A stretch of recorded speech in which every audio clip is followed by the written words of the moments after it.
Hello everyone, देखिए अब बात करते हैं magnetic field due to a current carrying straight conductor की। देखो मैग्नेटिक फील्ड कैसा होता है, अगर एक स्ट्रेट कंडक्टर है हमारे पास और उसमें करंट है, ठीक है। देखो ये तो आपको पता चल गया कि अगर किसी में करंट जा रहा है, ठीक है, किसी कंडक्टर में, तो उसके आसपास मैग्नेटिक फील्ड होता है, जो कि हमने ऑरेस्टेड एक्सपेरिमेंट से समझी थी बात, ठीक है, क्योंकि वहाँ डिफ्लेक्शन शो हो गई थी, ठीक है। तो लेकिन स्ट्रेट जो कंडक्टर होता है उसमें बनता कैसा है मैग्नेटिक फील्ड, ठीक है। जैसे आपने बार मैग्नेट के लिए देखा था कि मैग्नेटिक फील्ड लाइंस किस तरीके से बनती हैं, जैसे नॉर्थ साउथ पोल, तो हमने कहा था ऐसे चलती हैं ये, ठीक है ना, मतलब इस तरीके से नॉर्थ से साउथ की तरफ, और यहाँ भी नॉर्थ से साउथ की तरफ, और जो अंदर जाती हैं ये ऐसे कैसे जाती हैं ये आपके पास बताओ, south to north, outside the magnet north to south, और inside the magnet south to north जाती है, ठीक है।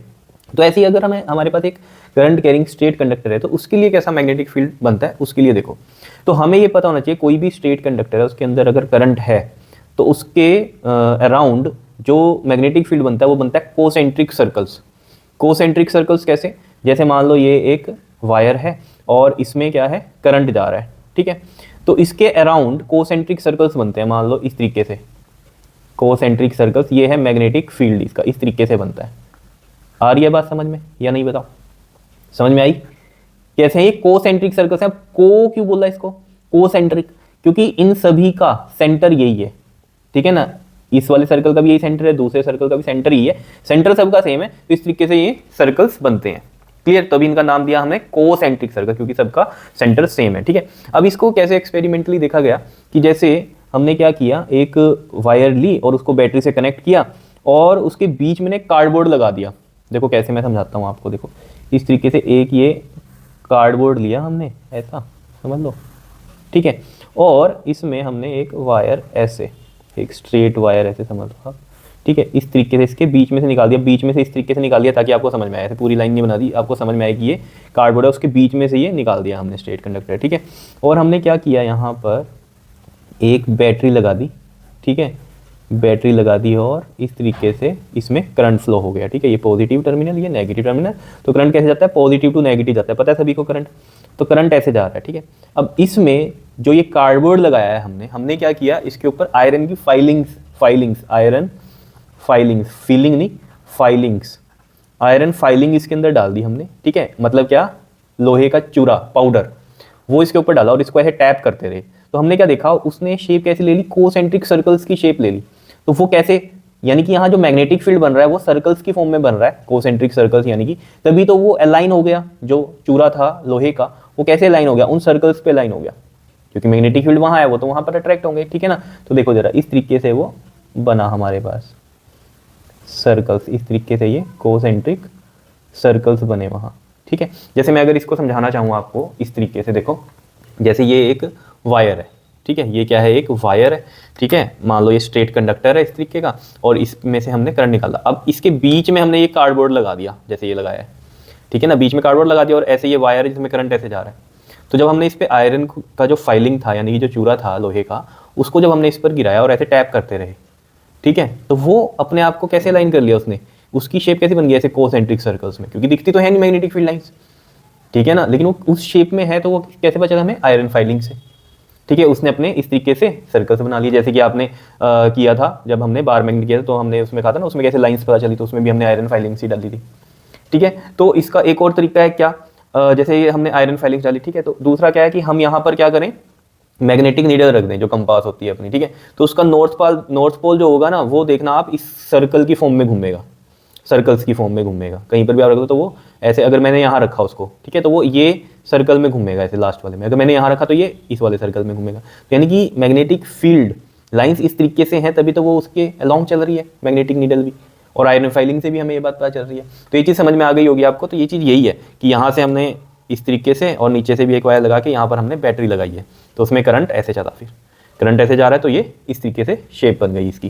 क्लियर है, बात समझ में आ गई होगी, ठीक है। तो यानी कि कोसेंट्रिक सर्कल समझ में आ गई कि शेप बनती है, स्ट्रेट कैरिंग जो कंडक्टर होता है हमारा, करंट कैरिंग कंडक्टर होता है स्ट्रेट, उसके अराउंड कैसे बनते हैं, कोसेंट्रिक सर्कल्स बनते हैं। कोसेंट्रिक भी जैसे मैंने आपको बता दिया, जैसे इसका सर्कल का ये सेंटर है, ठीक है, तो दूसरे सर्कल का भी सेंटर यही है। जैसे आप कंपास लो, जैसे जो आप उसमें पेंसिल लगाओ और एक सर्कल लगाओ यहाँ पर, फिर थोड़ा ओपन करो कंपास को, रखो यहीं पर ही उसकी जो पिन है, फिर दूसरा सर्कल लगाओ थोड़ा सा खोल के, फिर एक और सर्कल लगाना है तो थोड़ा और खोलो आप उसको कंपास को, तो फिर तीसरा सर्कल भी लग जाएगा, लेकिन इनका सबका सेंटर तो सेम ही है ना, तो इस वजह से इसको कोसेंट्रिक सर्कल्स बोल रहा है। क्या इतनी बात क्लियर है? अब इसमें हम डायरेक्शन की भी बात करेंगे, ठीक है, डायरेक्शन की भी बात करेंगे मैग्नेटिक फील्ड लाइंस की। जैसे कि यहाँ पर था हमारा नॉर्थ टू साउथ जा रही है, डायरेक्शन तो पता थी ना हमें, नॉर्थ टू साउथ, तो ये नॉर्थ से बाहर की तरफ निकलती हैं और साउथ की तरफ आती हुई दिखती हैं, ठीक है। तो ये डायरेक्शन ऐसे पता होती है, तो इसमें भी तो हमें ये एरो पता होने चाहिए ना कि ऐसे है मैग्नेटिक फील्ड लाइंस या ऐसे हैं।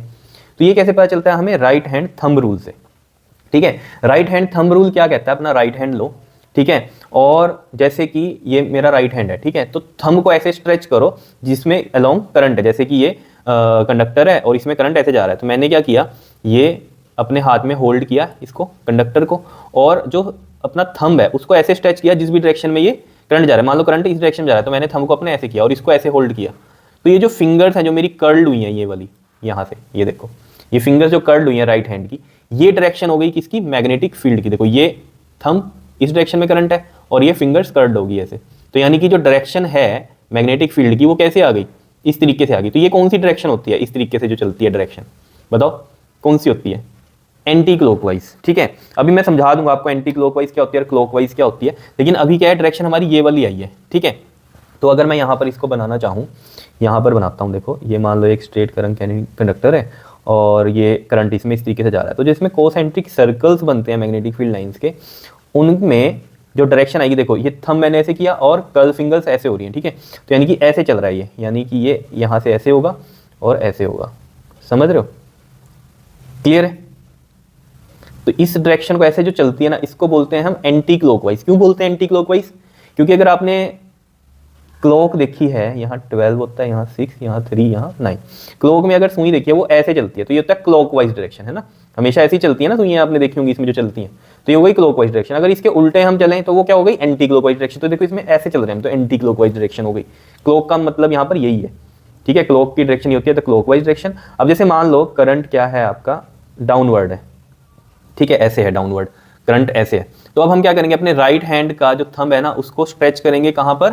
जहाँ करंट जा रहा है। तो ये करंट ऐसे जा रहा है और देखो ये कर्ल फिंगर्स मेरी ऐसे आ रही हैं, तो ये करंट ऐसे जा रहा है, ऐसे, समझ रहे हो? सॉरी, करंट तो नीचे की तरफ जा रहा है, ये जो मैग्नेटिक फील्ड है वो ऐसे जा रहा है, जो मेरी फिंगर्स हैं कर्ल्ड ऐसे, समझ रहे हो? तो यानी कि ये कैसे बनेंगे हमारे पास? मान लो ये सर्कल्स हैं, तो मैंने कहा ऐसे, ठीक है, तो ये इधर से एरो ऐसे बनेंगे। अगर एरो इधर से ऐसे बन रहे हैं तो इधर से आते हुए बनेंगे, ठीक है। इसको ऐसे भी समझ सकते हो आप। तो यहाँ पर समझो पहले कि ये ऐसे घूम रहा है, तो ये क्लॉक की डायरेक्शन में, तो इसे क्लॉकवाइज डायरेक्शन बोलते हैं, ठीक है। तो यानी कि याद रखने के लिए क्या कर सकते हो कि अगर अपवर्ड डायरेक्शन है करंट की तो मैग्नेटिक फील्ड कैसा है? Anti clockwise. अगर डाउनवर्ड डायरेक्शन है करंट की तो मैग्नेटिक फील्ड कैसा है? क्लॉकवाइज है। तो जैसे कि ये है, ठीक है ना, इसमें क्या किया हमने, मान लो करंट ऊपर की तरफ है, तो देखो ये जरा, ये थंब मेरा ऊपर हो गया करंट की तरफ और ये फिंगर्स कर्ल्ड ऐसे हो गई, ये ऐसे, ठीक है। तो यहाँ से आपको ज़्यादा समझ में आएगा, इसमें 3D नहीं बनता ना, तो ये है एक्चुअल में जो ये यहाँ पर बना रहे हैं हम, ठीक है ना। तो जैसे यहाँ पर अगर आप देखोगे तो ये ऐसे है, तो मतलब जो डायरेक्शन होगी वो कैसे होगी? यहाँ से ऐसे है, ठीक है, अपवर्ड करंट में। तो ये आप देख लो इसको, ये ऐसे उल्टा घूम रहा है ऐसे, ठीक है। तो ये क्या हो गई हमारी? बताओ कौन सी डायरेक्शन हो गई? एंटी क्लॉकवाइज डायरेक्शन होगी। तो अगर ये इधर से ऐसे है तो ये इधर से ऐसे आएगा, ठीक है, सर्कल्स ऐसे घूम रहे हैं। बात समझ में आ गई आपके या नहीं? बताओ, ठीक है। सेम ये चीज़ कैसे कर सकते हैं अब हम उल्टा, कि अगर जो करंट है वो डाउनवर्ड है, डाउनवर्ड करंट है, तो स्ट्रेच करो अपने थंब को राइट हैंड के करंट की डायरेक्शन, और ये फिंगर्स जो है कर्ल्ड देखो ऐसे आएंगी, ठीक है ना। देखो करंट कैरिंग कंडक्टर है स्ट्रेट और डाउनवर्ड करंट है, तो थंब को मैंने डाउनवर्ड किया और ये कर्ल्ड फिंगर्स ऐसे आ रही हैं। तो यानी कि अब जो डायरेक्शन है वो उल्टा बन जाएगी इसके, ठीक है ना। तो वो कैसे बन जाएगी? यहाँ से अब ऐसे बनेगी, समझ रहे हो? तो ये ऐसे घूमेगा, ठीक है। तो वो कौन सी होगी? क्लॉकवाइज डायरेक्शन होगी, जैसे कि ये मैंने बनाई आपको, ठीक है। तो ये समझ गए होंगे आप कि इस तरीके से डायरेक्शन की हम बात कर रहे हैं, क्लॉकवाइज और एंटी क्लॉकवाइज की। क्लियर है कहानी? बताओ कोई दिक्कत? तो ये इस तरीके से हमने समझना है कि यहाँ पर भी हमने ऐसे कार्डबोर्ड ही लगाया है एक, ठीक है, फिर उसमें हमने इस तरीके से ये सर्कल्स देखे हैं। क्लियर है? बताओ कोई दिक्कत इसमें? एक चीज़ जो आपको ध्यान में रखनी है, क्या कि जो हम साइन लगाते हैं ना इनमें डायरेक्शन के, ठीक है, जैसे कि ये अंदर की तरफ जा रहा है, ठीक है, अंदर की तरफ जो मैग्नेटिक फील्ड जाता है यानी कि इनवर्ड, ठीक है। जैसे कि मैं अगर आपको कहूँ, ये तो जैसे कि मैंने आपको बताया था ऐसे, जैसे ये थी कहानी, ठीक है। अगर मैं आपको कहूँ कि जैसे यहाँ पर देखो इस तरीके से पेज पे बनाया मैंने ये, ठीक है, मैं आपको कह रहा हूँ कि करंट ऐसे जा रहा है, ठीक है।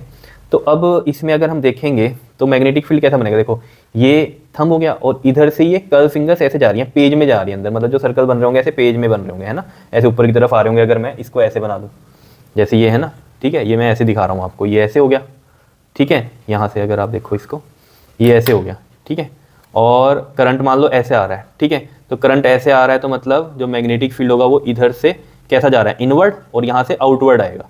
या ऐसे समझ लो, इधर से करंट ऐसे जा रहा है, अपवर्ड जा रहा है। तो देखो ये जरा, ये कर्ल फिंगर्स मेरी मैग्नेटिक फील्ड बताएंगे, और ये थंब करंट की डायरेक्शन में, करंट इधर और मैग्नेटिक फील्ड इधर। तो ये क्या हो रहा है इसमें, ऐसे देखें हम, तो ये इनवर्ड है और यहाँ से घूम के क्या आएंगी, आउटवर्ड। तो मैं आपको जो समझाने की कोशिश कर रहा हूँ मैग्नेटिक फील्ड में, कि इनवर्ड जो साइन होता है हमारे पास, ठीक है, वो हम किससे लिखते हैं, क्रॉस से। इनवर्ड जो साइन होता है वो किससे लिखते हैं हम, क्रॉस से। और इधर से बाहर आ रही है तो ये आउटवर्ड, इसको हम लिखते हैं डॉट से, इनवर्ड और ये आउटवर्ड, ठीक है। ऐसे आपसे डायरेक्शन पूछी जाएगी कि ये दो पॉइंट्स हैं, यहाँ पर बताओ इनवर्ड है क्या आउटवर्ड है डायरेक्शन। जैसे ये वाला था, इसमें नीचे ऐसे जा रहा है और इधर से इनवर्ड जा रही है, तो इनवर्ड इधर से जा रही है तो मतलब क्रॉस इधर आएगा, और इधर से बाहर आ रही है तो ये डॉट आएगा। तो इसको हम क्या बोल देंगे, आउटवर्ड है। सो साइन याद रखना, कई बार पेपर में ऐसे साइन लगे होते हैं तो आपको समझ में आ जाना चाहिए कि ये क्या है, इनवर्ड का है सिंबल, क्लियर। और आउटवर्ड का सिंबल क्या होता है, डॉट होता है ऐसे, उसको मैंने सर्कल किया, यहाँ भी क्रॉस को मैंने ऐसे सर्कल किया। आ रही है बात समझ में या नहीं बताओ, ठीक है। अब देखो जरा, यहाँ पर ये जो चीज़ें मैंने आपको समझाई है यही सब लिखा हुआ है। देखो क्या है, कहता है magnetic field lines around a straight current carrying conductor are in the form of concentric circles होती है, ठीक है। डायरेक्शन जो होती है मैग्नेटिक फील्ड की स्ट्रेट करंट कैरिंग कंडक्टर में हम कैसे पता करते हैं, राइट हैंड थंब रूल से। क्या है वो राइट हैंड थंब रूल, अभी मैंने आपको बताया कि according to this rule if we imagine to hold the conductor in our right hand में हमने उसको होल्ड कर लिया इस तरीके से, सच दैट स्ट्रेच थंब, जो स्ट्रेच थंब है हमारा वो किस डायरेक्शन में करना है आपको, करंट की। मान लो करंट ऐसे ऊपर की तरफ जा रहा है तो ये स्ट्रेच थंब हो गया, और अगर करंट नीचे की तरफ आ रहा है तो ये स्ट्रेच थंब नीचे की तरफ हमें रखना है अपने राइट हैंड का, ठीक है। तो उसी के अकॉर्डिंग फिर डायरेक्शन ऑफ मैग्नेटिक फील्ड हमें पता चलती है, ठीक है। Stretch thumb of right hand points in the direction of current, then the direction of curled fingers, curled मतलब ये जो घूमी हुई फिंगर्स हैं, ये क्या बताएंगे आपको, will give the direction of magnetic field lines. अगर करंट ऐसे जा रहा है तो थंब ऐसे किया, मैग्नेटिक फील्ड लाइंस की डायरेक्शन ये हो गई। अगर करंट नीचे है तो थंब ऐसे किया और मैग्नेटिक फील्ड की लाइन डायरेक्शन जो होगी वो इसमें होगी, ठीक है। अब मैंने इधर लेफ्ट हैंड से होल्ड किया हुआ है, लेकिन ये इमेजिन यही करना है कि जैसे ऊपर किस तरीके से करंट आ रहा है तो मैंने इसमें होल्ड किया इसको ऐसे, और ये देखो मेरी कर्ल्ड फिंगर्स ऐसे आ रही हैं, तो डायरेक्शन ऑफ मैग्नेटिक फील्ड ऐसे है, ठीक है। और अगर क्या है, नीचे है करंट तो मैं इसको ऐसे होल्ड करूंगा, ये देखो ये ऐसे नीचे की तरफ करंट है तो फिर मैंने थंब नीचे किया और ये देखो फिंगर्स ऐसे हो गई कर्ड, तो डायरेक्शन ऑफ मैग्नेटिक फील्ड इस तरीके से होगी, ठीक है। तो curled fingers we give the direction of the magnetic field lines, ये मैंने बता दिया आपको। और डायरेक्शन भी पता चल गई आपको कि अगर अपवर्ड है, क्योंकि देखो ना अगर अपवर्ड डायरेक्शन है तो कैसा मैग्नेटिक फील्ड लाइन बन रही थी यहाँ पर, कोसेंट्रिक सर्कल्स एंटी क्लॉकवाइज, और अगर हमारा डाउनवर्ड है करंट तो फिर क्लॉकवाइज सर्कल्स बन रहे थे। तो यानी कि अगर डायरेक्शन ऑफ करंट चेंज होती है, ठीक है, तो मैग्नेटिक फील्ड की डायरेक्शन भी चेंज हो रही है। तो if the current is in upward direction then the magnetic field lines, MFL क्या है, magnetic field lines are anti clockwise concentric circles होंगे। और अगर करंट इन डाउनवर्ड डायरेक्शन है तो जो मैग्नेटिक फील्ड लाइंस होंगी वो कैसी होंगी, क्लॉकवाइज कोसेंट्रिक सर्कल्स होंगे। मैंने आपको ये बता भी दिए, ठीक है। अब इसके ऊपर क्वेश्चन भी आता है, जैसे कि मैंने आपको अभी बताया था। क्या है क्वेश्चन, देखो कहता है a constant current I flows through a straight conducting wire A B, ये वायर एक, और setup in the plane of paper, obviously plane of paper ये है, इसमें ऐसे हमने इसको बना दिया प्लेन ऑफ पेपर में। तो ये इसलिए कह रहा है अब, क्यों, क्योंकि अब जो सर्कल इसमें बनेंगे ना वो ऐसे बनेंगे, इधर से या तो अंदर जाती हुई दिखेंगी लाइंस, इधर से बाहर आती हुई दिखेंगी, या फिर इधर से अंदर जाती हुई दिखेंगी, इधर से बाहर आती हुई दिखेंगी, ऐसे सर्कल्स बनेंगे, क्योंकि प्लेन ऑफ पेपर में ऐसे लगाई है इसको, इस तरीके से लगाया, ये इस तरीके से कह रहा है आपको। अगर ऐसे कहता तो वो तो इमेजिन ही नहीं कर सकते हम अभी कॉपी पे, तो ठीक है ना। अगर ऐसे होती तो सर्कल्स ऐसे बनते इसमें ऐसे, ठीक है ना। तो वो पूछता क्लॉकवाइज है या एंटी क्लॉकवाइज है डायरेक्शन। अब वो यहाँ पर क्या पूछ रहा है कि मैग्नेटिक फील्ड लाइंस एम और एन पॉइंट पे बताओ कैसे होंगे, तो हम कैसे बताएंगे इसमें, इनवर्ड या आउटवर्ड। तो देखो कैसे करेंगे हम इसमें, देखो ये करंट जा रहा है, ठीक है, स्ट्रेच थंब किया अपना करंट की डायरेक्शन, वो जो फिंगर्स कर्ल्ड हो रही है देखो वो ऐसे आ रही है, इधर से इनवर्ड है। तो अगर इधर से इनवर्ड है तो मतलब यहाँ पर कैसा होगा बताओ, क्या साइन लगाऊं मैं इनवर्ड के लिए, यहाँ पर क्रॉस लगाऊंगा। क्या लगाएंगे, इनवर्ड के लिए क्रॉस, ठीक है। और ऑब्वियस इधर से अंदर जा रहा है तो इधर से बाहर आएंगी मैग्नेटिक फील्ड लाइंस, तो इस पॉइंट पे हम क्या लगा देंगे, डॉट लगा देंगे। तो यहाँ लिख देते हैं यहाँ आउटवर्ड होंगी और यहाँ पर इनवर्ड होंगी। और अगर हम इसमें क्लॉकवाइज एंटी क्लॉकवाइज का बताएं तो देखो ऐसे चल रही है, ये ऐसे अंदर जा रही है और ऐसे बाहर आ रही है, तो मतलब ये है। अगर ऐसे आप देखो ये सर्कल ऐसे घूम, मतलब कैसे कह रहा हूँ मैं इसमें, ये देखो जरा, जैसे ये था, ये वायर में ऐसे करंट है, ऐसे जा रहा है, ठीक है। तो हमने इस तरीके से किया, ठीक है, ये इनवर्ड, क्योंकि ये ऐसे पड़ा है तो हमने कहा ये इनवर्ड और यहाँ से आउटवर्ड, ठीक है। इसको ऐसे इमेजिन करो ऐसे ऊपर की तरफ, तो ये कैसा चल रहा है, इस तरीके से चल रहा है। तो ये कौन सा डायरेक्शन होती है, एंटी क्लॉकवाइज होती है, ठीक है। क्लॉक के उल्टा चलना, तो ये क्या बोल देंगे हम यहाँ पर, एंटी क्लॉकवाइज डायरेक्शन। क्लियर है, इतनी बात समझ में आ गई, ठीक है। तो इस तरीके से मैं कह रहा था, सामने रखने का मतलब कैसे था मेरा कहने का, कि ये करंट ऐसे ऊपर जा रहा है, मान लो ऐसे समझ लो, ये ऐसे है ना यहाँ पर दिखाया हुआ, तो इधर से इनवर्ड गया, इधर से आउटवर्ड आया मैग्नेटिक फील्ड, इस तरीके से अगर देखें हम, यहाँ से इनवर्ड, यहाँ से आउटवर्ड। अब सामने का मैं कैसे कह रहा था कि ऐसे रखो इसको, ठीक है, और नीचे ऐसे वो अपनी क्लॉक को देखो, तो क्लॉक पे आप देखोगे ये ऐसे घूम रहा है, तो ये क्या होता है, एंटी क्लॉकवाइज डायरेक्शन होती है। ठीक है, समझ में आ रही होगी बात। ठीक, क्लियर, कैसे समझ में आई है ये कहानी। ठीक, इसके अंदर एंटी क्लॉकवाइज डायरेक्शन होगी। अगर करंट ऐसे होता तो मैंने अभी आपको जैसे बताया था, तो ये कैसी बनती, क्लॉकवाइज डायरेक्शन बनती। यहाँ पर आउटवर्ड आता और यहाँ पर इनवर्ड आता, इस तरीके से, ये इनवर्ड और यहाँ से आउटवर्ड, तो क्लॉकवाइज डायरेक्शन होती। ठीक है, अब यहाँ पर तो जैसे ये करंट की बात थी, इसी तरीके से आपको इलेक्ट्रॉन भी बोल सकता है, कहेगा कि इलेक्ट्रॉन है इस डायरेक्शन में, तो अब आपने अपना थंब इस डायरेक्शन में नहीं कर लेना, क्योंकि थंब कहाँ करना है, करंट की डायरेक्शन में, और इलेक्ट्रॉन के अपोजिट होता है करंट। ठीक है ना, इलेक्ट्रॉन के अपोजिट में फ्लो करता है करंट। ठीक है, यानी कि ये चीज़ आप इसमें सोच सकते हो कि अगर इलेक्ट्रॉन दिया हुआ है, इलेक्ट्रॉन इस तरफ फ्लो कर रहा है, ठीक है, अगर इलेक्ट्रॉन इस तरफ फ्लो कर रहा है, उसके अपोजिट में करंट फ्लो करेगा, तो करंट की डायरेक्शन में थंब, और यहाँ से ये, तो ये डाउनवर्ड करंट हो गया, तो डाउनवर्ड करंट के लिए फिर यही कहानी बनेगी कि इधर से इनवर्ड और इधर से आउटवर्ड, तो ये कौन सा हो गया हमारा, क्लॉकवाइज डायरेक्शन बन गया इसके। ठीक है, ऐसे घूम रहा है। क्लियर है इतनी बात या नहीं, बताओ। ठीक है, इस तरीके से बना लिया करो, यहाँ पर सर्कल ऐसे, फिर आपको ध्यान रहेगा इनवर्ड जा रहा है तो इधर, और ये इधर से बाहर, तो ये आप देख लोगे क्लॉकवाइज है। क्लियर। अब इसमें ही आपसे मान लो बोल दे कि प्रोटॉन मूव कर रहा है, प्रोटॉन कैसे, पॉजिटिव में कह दे वो आपको, ठीक है, इस तरीके से कि अब ये पॉजिटिव वाला प्रोटॉन जो है वो इस डायरेक्शन में, तो करंट कहाँ मानेंगे, प्रोटॉन की डायरेक्शन में मानेंगे, क्योंकि पॉजिटिव की जो डायरेक्शन होती है वही करंट की डायरेक्शन होती है। तभी तो हमने यहाँ कहा बोला था पॉजिटिव से नेगेटिव की तरफ करंट जाता है, और नेगेटिव टू पॉजिटिव इलेक्ट्रॉन्स आते हैं, तो पॉजिटिव ऐसे चल रहे हैं, तो करंट की भी डायरेक्शन यही है, तो पॉजिटिव यही है, करंट की डायरेक्शन यही है, तो करंट हम इसी डायरेक्शन में मानेंगे, तो ये इस तरीके से यहाँ से क्या होगा, इनवर्ड, और यहाँ से क्या होगा, ये आउटवर्ड होगा। तो ये कौन सी डायरेक्शन हो गई हमारी, एंटी क्लॉकवाइज वाली डायरेक्शन हो गई। उसमें भी आप ऐसे बना सकते हो, इसमें भी जैसे सर्कल बनाओगे ना, ऐसे समझ में नहीं आता, तो अंदर की तरफ जा रहे हैं, तो अंदर की तरफ ऐसे एरो बनेंगे, ठीक है, इस तरीके से, और बाहर की तरफ आते हुए ऐसे बनेंगे, तो ये कौन सी डायरेक्शन है बताओ, एंटी क्लॉकवाइज वाली हो गई डायरेक्शन। ठीक है, तो ये चीज़ें समझ में आ गई। अब इसी में जैसे मैंने आपको कहा इलेक्ट्रॉन आ जाए, प्रोटॉन आ जाए, मूव कर रहे हैं, उसमें कैसे देखना हमें करंट, ऐसे ही आपसे बोल दे अल्फा पार्टिकल। ठीक है, अल्फा पार्टिकल याद रखना, प्रोटॉन ही होते हैं, दो प्रोटॉन होते हैं, टू पॉजिटिव। ठीक है, तो प्रोटॉन का ही मतलब है यहाँ पे, तो जो डायरेक्शन अल्फा की है वही डायरेक्शन करंट की है। ठीक है, बीटा में क्या होता है, इलेक्ट्रॉन होता है एक। ठीक है, तो बीटा कह दे वो आपको, तो समझ आना इलेक्ट्रॉन की बात करें, तो इलेक्ट्रॉन की या बीटा की जो भी डायरेक्शन वो बोले, तो उसके अपोजिट में क्या होगी, करंट की डायरेक्शन होगी। ऐसे आपने समझना है। ठीक है, कर लोगे। अब चलो इसका टॉपिक करते हैं हम, factor affecting the magnetic field in current carrying straight conductor. अब यहाँ पर जो मैग्नेटिक फील्ड की जो स्ट्रेंथ है, जैसे हम कहते हैं ना, बी से हम लिखते हैं मैग्नेटिक फील्ड को, तो उसका कुछ ना कुछ वैल्यू होगी। जैसे मान लो कहीं हम 1 टेस्ला है, 2 टेस्ला है, टेस्ला उसका एसआई यूनिट है। यूनिट के बारे में तो पता है ना आपको, एसआई जो यूनिट होता है मैग्नेटिक फील्ड का वो क्या होता है, टेस्ला होता है, टी से हम इसे लिखते हैं। और जो सीजीएस यूनिट होता है वो क्या होता है इसका, बताओ, गोज होता है, गोज। ठीक है, 1 टेस्ला जो होता है 10 की पावर 4 गोज होता है, ये याद रखना, मैग्नेटिक फील्ड के यूनिट ये होते हैं। ठीक है, अब यहाँ पर ये जो वैल्यू है मैग्नेटिक फील्ड की, ये किन किन चीज़ों पे डिपेंड करती है, तो ये देखो, पहले तो है कि कितना करंट फ्लो कर रहा है इसमें कंडक्टर में। ठीक है, अब ज़्यादा करंट तो ज़्यादा मैग्नेटिक फील्ड होगा, कम करंट तो कम मैग्नेटिक फील्ड होगा। ठीक है, तो ये डायरेक्टिव पोर्शन होता है, बी से हम मैग्नेटिक फील्ड को लिखते हैं, और ये डायरेक्टिव पोर्शन होता है जो करंट होता है, तो अमाउंट ऑफ इलेक्ट्रिक करंट। तो magnetic field is directly proportional to current. Directly proportional का मतलब क्या होता है, करंट अगर बढ़ेगा तो मैग्नेटिक फील्ड भी बढ़ेगा, और करंट अगर घटेगा तो मैग्नेटिक फील्ड भी घटेगा। तो it means magnetic field increases on increasing the current, और इसका उल्टा भी लिख सकते हो कि magnetic field decreases on decreasing the current, ये भी लिख सकते हो, कोई दिक्कत नहीं है। ठीक है, कई जगह यहाँ एंड वाइस वर्सा लिखा होता है, ये तो हमें पता भी है। वैसे भी करंट आप अगर बढ़ाओगे, सीधी सी बात है, तो ज़्यादा मैग्नेटिक फील्ड आएगा, करंट कम करोगे तो कम मैग्नेटिक फील्ड होगा। ठीक है, और डिस्टेंस ऑफ द कंडक्टर, ठीक है, फ्रॉम द कंडक्टर, इस पर भी डिपेंड करेगा। जैसे कि मैं कहूँ कि ये वायर है, इसमें करंट ऐसे जा रहा है, ठीक है, और इस पॉइंट पे आप देखना चाह रहे हो मैग्नेटिक फील्ड। ठीक है, करंट मान लो इसमें 2 एम्पियर का है, और एक और मैंने ले ली वायर, इसमें भी 2 एम्पियर का ही करंट है, लेकिन यहाँ डिस्टेंस बढ़ा दिया, ये पॉइंट ले लिया, तो ये आर जो है डिस्टेंस बोलते हैं हम। ठीक है, आर ये डिस्टेंस, तो जिसमें आर ज़्यादा होगा उसमें मैग्नेटिक फील्ड क्या होगा, कम होगा। ऑब्वियस ही बात है, हम अगर दूर जाते रहेंगे तो मैग्नेटिक फील्ड कम महसूस होने नहीं लग जाता। जैसे मैंने बार मैग्नेट में बताया था, उसका एक रीजन ही तो होगा ना। ठीक है, जहाँ वो स्ट्रॉन्ग मैग्नेटिक फील्ड होगा उसका, और दूर जाएंगे तो वीक होता जाएगा मैग्नेटिक फील्ड।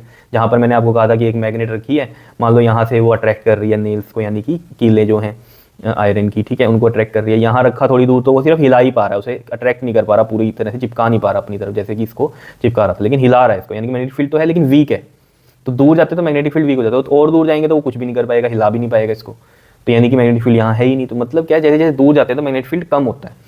तो जो बी होता है हमारा, वो इन्वर्स प्रोपोर्शनल होता है डिस्टेंस के। ठीक है, क्लियर हो गई ये बात। तो यानी कि इट मीन्स क्या लिखेंगे हम कि मैग्नेटिक फील्ड डिक्रीज करेगा अगर इंक्रीज करेगा आर, यानी कि डिस्टेंस। उल्टा भी बोल सकते हो क्या, मैग्नेटिक फील्ड इंक्रीज करेगा अगर डिस्टेंस डिक्रीज करेगा। अगर ये डिस्टेंस कम है तो भी बताते हैं यहाँ मैग्नेटिक फील्ड ज़्यादा है। यहाँ क्या हो गया, मैग्नेटिक फील्ड कम हो गया, क्यों? क्योंकि डिस्टेंस ज़्यादा हो गया। इन्वर्सली में ऐसा होता है, एक चीज़ बढ़ेगी एक चीज़ घटेगी, और डायरेक्टली में क्या होता है, एक चीज़ बढ़ रही है तो दूसरी भी बढ़ेगी, एक चीज़ घट रही है तो दूसरी भी घटेगी। क्लियर है इतनी बात? ये मैंने आपको बता ही दिया है कि जो यूनिट्स होते हैं वो क्या है मैग्नेटिक फील्ड के। ठीक है जी, तो ये दो फैक्टर्स पे डिपेंड करता है हमारा magnetic field in current carrying straight conductor. तो याद रखने का बस यही है, B direct equation to I inverse equation to R, इसके बारे में आप बातें खुद से लिख सकते हो। ठीक है, तो ये चीज़ समझ में आ गई होगी आपके पास स्ट्रेट करंट कैरिंग कंडक्टर के लिए। ठीक है, मेनली ये क्वेश्चन आते हैं इसके ऊपर। ठीक है, तो ये चीज़ आपको पता होनी चाहिए कि क्या है, मेनली वही है जैसे मैंने आपको कहा अल्फा पार्टिकल कह देगा तो बच्चों को समझ में आता है अल्फा पार्टिकल के पास कौन सा चार्ज है, तो +2 होता है, तो यानी कि ये प्रोटॉन की बात हो रही है। तो जिस डायरेक्शन में अल्फा पार्टिकल उसी डायरेक्शन में करंट। बीटा क्या होता है, इलेक्ट्रॉन होता है एक, तो यानी कि जिस डायरेक्शन में बीटा की डायरेक्शन बताई होगी तो उसके अपोजिट में क्या चलेगा, करंट चलेगा, क्योंकि हमें तो करंट से मतलब है, क्योंकि हमारा जो राइट हैंड थंब रूल है वो करंट के लिए बताता है कि जो अपना थंब है वो करंट की डायरेक्शन में करना है, और जो कर्लिंग फिंगर्स हैं वो आपको मैग्नेटिक फील्ड की डायरेक्शन बता देंगी। ठीक है, दूसरा इसमें मेन क्या था कि ये चीज़ याद रखनी है, क्रॉस से हम इनवर्ड बोलते हैं और डॉट से हम आउटवर्ड बोलते हैं। ठीक है, जहाँ पर डाउनवर्ड है करंट वहाँ पर क्लॉकवाइज डायरेक्शन होती है सर्कल्स की मैग्नेटिक फील्ड के, और जहाँ अपवर्ड है करंट वहाँ पर एंटी क्लॉकवाइज डायरेक्शन होती है कोसेंट्रिक सर्कल्स की, यानी कि मैग्नेटिक फील्ड की। चलो जी ठीक है, क्लियर है, कर लोगे इसको अच्छे से। ओके जी, थैंक यू।